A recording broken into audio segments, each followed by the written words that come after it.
faly mandray anareo amin'ny ty toerana nalatsahny tavoninao ty namena vavanao zany a nianatra naminja nianatra nambe 409D zay nitoeran'ny ray aman-dreninao ny sergent chef Raduel Iva Roger tamin'izany fotoana zany. Araka tenen'ny colonel Tongo zany dia androso atao trano tsika mirakitra ny tantara tokoa ty trano ty. Ny papako tokoa dia formateur, izy moa tireur d'élite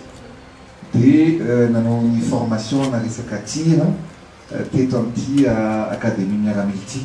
Teto zany miteraka, teto no latsaka ny tavony koa dia telo taona zay vao affecté tany ministère de défense tany Antananarivo izy. Ohatrohatra zao zany araka ny tenin'ny dadanao misy avantage de misy frigidaire anankiray dia misy an'ity table ovalina ty. Hitanao ty dia ty ny papako zany tamin'izany sy ny mamako dia ty zay dimenadà zay dia za no nahatokana vavy daholo zany ny zokiko dia nahatokana tena teto Antsirabe ty moa zany taingy tsovaly za sy ny mamako tamin'izany tamin'eo angamba teo amin'ny roa taona teo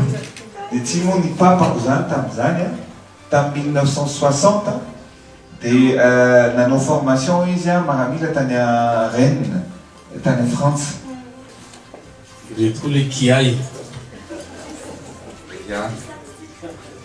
tindray moa zany no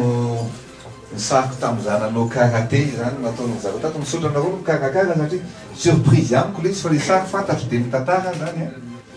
tamin'izany nanao karaté indray akoatran'ny baolina ato zany le sary tena hito ny idolako i Bruce Lee dia rehefa manao compétition reny dia minanarana indray le mpanao compétition dia za tsy mba hiandro ny antsona anazy fa hoe Bruce Lee eo ambony tatany zay zany le tantara kely tena moa zany mazava ho azy natao première communion amin'ny makatolika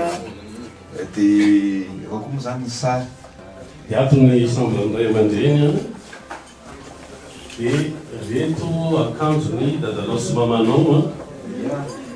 nangatahako mihitsy dia ralefany ireo ny robiny mamanao sy ny tamin'izany fotoana izany.